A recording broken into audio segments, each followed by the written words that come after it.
जैविक खेती देसी खेती का आधुनिक तरीका है, जहां प्रकृति एवं पर्यावरण को संतुलित रखते हुए खेती की जाती है।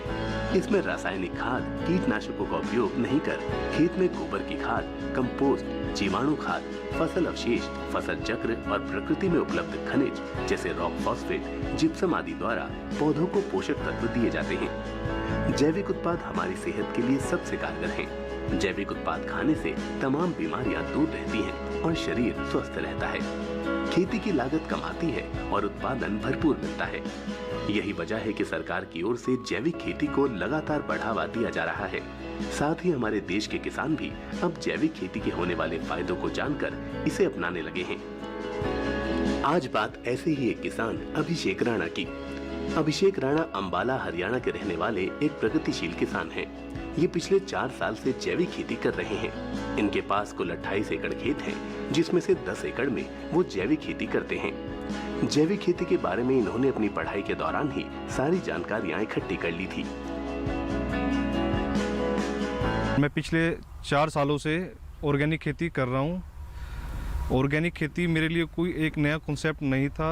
जहाँ से जैसे मेरी पढ़ाई हुई है गुरुकुल कुरुक्षेत्र से 2002 से 2011 तक, मतलब मैं चौथी क्लास में वहाँ पे गया था। तो चौथी क्लास से मैं जब तक मैंने +2 किया, मैंने वहाँ पे ऑर्गेनिक खेती को ही वहाँ पे देखा है कि किस तरीके से वहाँ पे गाय के गोबर के द्वारा ही खेती की जाती थी। गौमूत्र को एक तालाब में इकट्ठा करके और उसकी पानी के साथ सिंचाई की जाती थी पूरी ज़मीन के अंदर। तो मेरे लिए कोई नया एक कॉन्सेप्ट नहीं था कि जो मैं अपनी ज़मीन पे करने के लिए, मुझे जैसे मैंने उसको स्टार्ट किया है तो कुछ उसमें नया नहीं था मेरे लिए करने के लिए। तो वो मैं शुरू से देखा है, वो भी मैंने उसको किया है अभी आके जी। शुरुआत से ही वो जैविक खेती करना चाहते थे। 1 एकड़ से इन्होंने जैविक खेती की शुरुआत की थी। फिर जैसे जैसे उत्पादों की मांग बढ़ती गई, अपने खेत में इन्होंने मुख्य फसल के रूप में दलहन को लगा रखा है। इसकी एक खास वजह पानी की बचत भी है। कम पानी में दलहनी फसलों से ज्यादा उपज हासिल की जा सकती है। अभिषेक राणा मिश्रित खेती भी करते हैं। अगर हम मिश्रित खेती में जाते हैं, जो उसकी वैल्यूएशन हम देखें कि जो वैल्यूएशन है उसकी, वो उससे कहीं ज़्यादा है।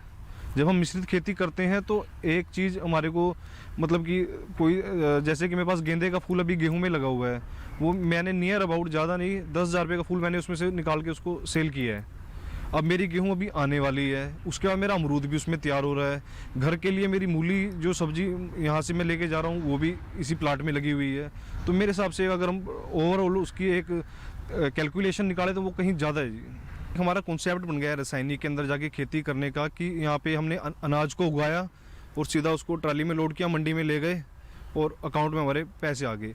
मिश्रित खेती में थोड़ा ऐसा है कि यहाँ पे थोड़ा अलग है। जैसे आपकी मार्केटिंग होएगी, आपकी स्टेप बाय स्टेप सभी चीज़ें सेल होएंगी, वो धीरे धीरे करके आपके पास पैसे आएंगे, पर वो उससे कहीं ज़्यादा होते हैं वो पैसे। कि अगर हम देखें कि एक तरीके से अगर हम 50,000 की जीरी खेत में से निकाल रहे हैं और अगर मिश्रित खेती की तरफ जाएँ, वो कम से कम 50,000 रुपये का डिफरेंस आ जाता है। 1 लाख रुपये मिश्रित खेती से निकाल लेता हूँ जी। अभी हमारा 2016 और 17 का हमारा टोटल कैलकुलेशन था हमारी 10 एकड़ की ज़मीन के अंदर जो हम पैदावार कर रहे थे, नियर अबाउट 3.5 लाख से 4 लाख के बीच में। और रिसेंटली जो अभी हमारा 2021-22 के अंदर हमने कैलकुलेशन किया है, वो नियर अबाउट हमारा 7.5 से 8 लाख के बीच में, लगभग डबल के रूप में ही वो हमारे को मिला है। यही नहीं, अभिषेक अपने खेत में मटर, मूली, अमरूद के अलावा फूलों की खेती भी करते हैं।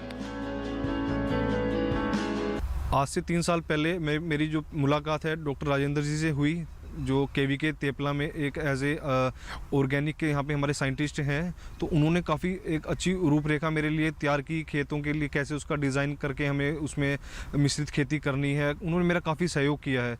और समय समय पे हमारे रमेश जी हैं, वो भी हम समय निकाल के हमारे पास आते रहे और आगे हमारे को हर तरीके की रूपरेखा बताते रहे, किस तरीके से हम कर सकते हैं खेती में जी। इन्होंने हमसे संपर्क किया आज से 4-5 साल पहले, और इन्होंने आके हमसे पूछा भी कृषि की क्या नवाचार और क्या नई तकनीकियां हैं जिनसे हम अपना मुनाफा बढ़ा सकें और हमारी खेती भी सस्टेनेबल यानी कि सतत बनी रहे, और रासायनिक खेती से हम किस तरह से जैविक कृषि की ओर हम आ पाएँ। तो इस सिलसिले में हमने प्रयास किए, उनको प्रशिक्षण दिया जैविक फार्मिंग के ऊपर, और रासायनिक खादों का कम से कम उनको खाद यूज करने का प्रेरित किया, और धीरे धीरे जाके उनकी खेती फिर ऑर्गेनिक खेती में तब्दील हुई, और उसके बाद नेचुरल फार्मिंग की तरफ वो आए, और इसी के परिणामतः वो आज पहले से यानी कि 16-17 से लेके और अब आज 20-21 में डबल से ज़्यादा मुनाफा अर्जित कर रहे